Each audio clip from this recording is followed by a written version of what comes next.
Ángel Dolado, buenos días. Buenos días a todos los aragoneses y muchas gracias por vuestra atención. Justicia, ¿lo vio usted venir, como decía Ramón J. Campo?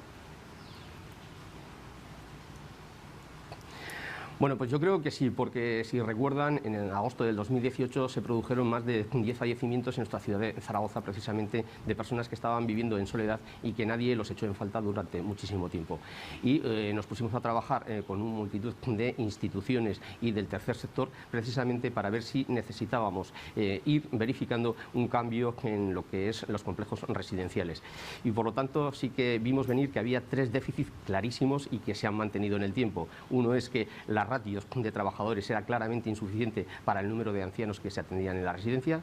En segundo lugar, que había que pagar y retribuir mejor a los profesionales y que tuviesen también la formación adecuada.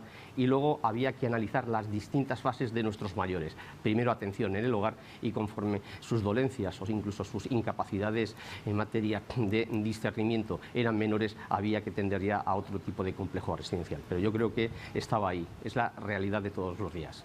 Están terminando precisamente un informe sobre estos centros. Enseguida hablamos del informe que va a presentar en las Cortes, pero le quería preguntar, ¿nos puede adelantar algunas de las recomendaciones concretas que va a incluir?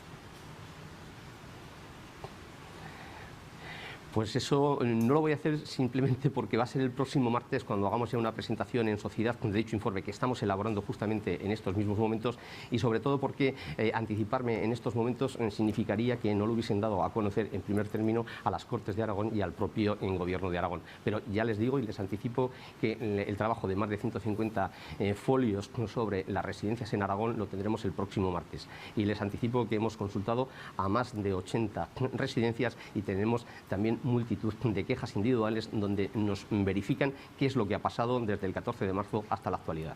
¿Ha recibido ya más quejas que el año pasado? Sí, bueno, ya saben que voy a presentar el informe del 2019, pero a su pregunta, estamos valorando en torno a un 25% más el número de quejas recibido a fecha de hoy. Para que se hagan una idea, si el año pasado acabamos en torno a 1.560 expedientes que afectaban a multitud de personas, en estos momentos ya hemos superado los 1.100. ¿Y qué problemas le están transmitiendo ahora mismo los aragoneses? Evidentemente nos imaginamos que la pandemia lo está marcando todo.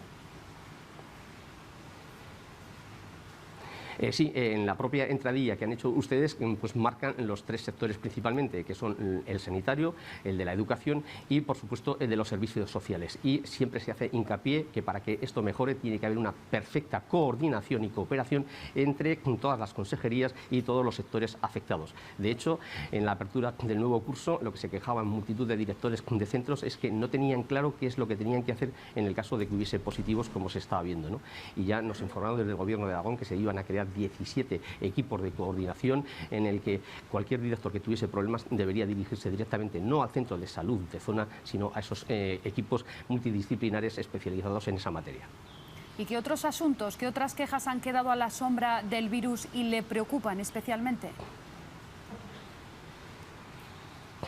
Pues el otro día hice hincapié en posible merma de los derechos de los ciudadanos en relación precisamente con las administraciones públicas y con el teletrabajo y con las citas previas, que puede ir en claro detrimento de los derechos de esos ciudadanos, sobre todo porque no se da abasto en la atención de lo que se reclama. Y junto con las administraciones públicas también estamos teniendo problemas también con ese sector en materia de servicios esenciales, como puede ser la telefonía, las entidades bancarias y también las eléctricas. Me gustaría preguntarle también por otro tipo de consecuencias que ha provocado esta pandemia. La obligatoriedad de la cita previa, la atención telefónica, ¿ha provocado vulneraciones de derechos en los consumidores? ¿Le han llegado muchas reclamaciones en este sentido?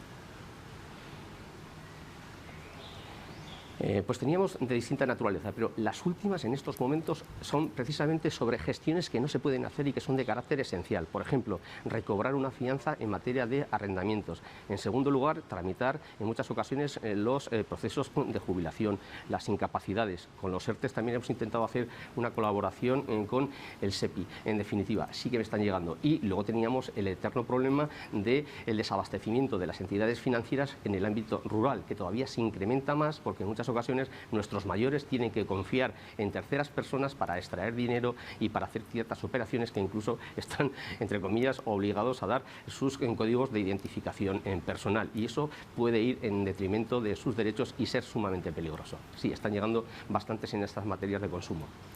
Señor Dolado, Ramón J. Campo, que lo tenemos aquí en plató, quiere preguntarle algo. Buenos días, Justicia. Sí, pues muy bien, muchas gracias. Usted sí, buenos días, Ramón. Que ha sido juez y que sigue siendo juez y que además de eso es Justicia de Aragón, sí. y ha recibido todas las quejas, muchas de ellas basadas en lo que es en la crisis del coronavirus y la pandemia. Querría saber si después de haberlas interiorizado, saber si alguna de esas quejas al final se van a judicializar, o cree que la judicialización de lo que es la crisis del coronavirus al final es solo el primer momento de que a alguien le pasa algo muy grave y al final no acaban llevándolo a los tribunales. ¿De qué manera lo ve usted? En estos momentos yo creo que hay que diferenciar claramente dos aspectos. Por la vía criminal o penal veo ciertamente complicado imputar resultados de muerte en esta materia, como estamos viendo por parte de la Fiscalía, y porque se están archivando multitud de expedientes judiciales. En cambio, sí que veo más posible pues, el tema de la responsabilidad patrimonial del Estado, y en segundo término también en multitud de residencias, si no hicieron las gestiones adecuadas para prever lo que se les venía encima, pues entrarán en juego también los seguros de responsabilidad civil, porque lo que más nos preocupa en estos momentos es que nuestros mayores están muriendo solos en una auténtica soledad pues, incrementada, pero yo creo que posteriormente sí que algunos de estos aspectos se judicializarán. Y hay un aspecto también muy importante: tenemos que valorar cuáles son los derechos de nuestros mayores cuando precisamente los hemos tenido cuasi confinados en arresto domiciliario durante todo este periodo. Yo creo que esto es sumamente grave y la Fiscal General del Estado ya lo anunció en el informe de hace unas semanas. Tenemos que valorar si esto no ha sido una clara también violación de los derechos fundamentales de estos mayores. Una última pregunta, Justicia, sobre el comienzo del curso escolar. Hemos visto a familias y a profesores protestar por falta de infraestructuras, de material de protección. ¿Le han llegado ya algunas quejas sobre este asunto? Sí, nosotros teníamos también abiertos ciertos expedientes el año pasado sobre algunos colegios. Estoy recordando, por ejemplo, el de La Muela, ¿no? El de Valdesparcera en Zaragoza, y también otros sectores. Por lo tanto, eso ya estaba ahí. La necesidad de nuevos colegios en función del número de alumnos estaban. Pero en estos momentos el principal motivo de las quejas era precisamente sobre los sistemas de protección y los protocolos de actuación. Los directores querían haber tenido reuniones con la consejería en las que se les informase claramente de qué es lo que tenían que hacer en todos estos supuestos que se nos iban a venir encima.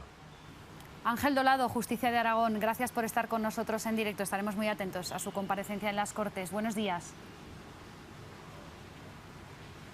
Buenos días y muchísimas gracias por vuestra atención.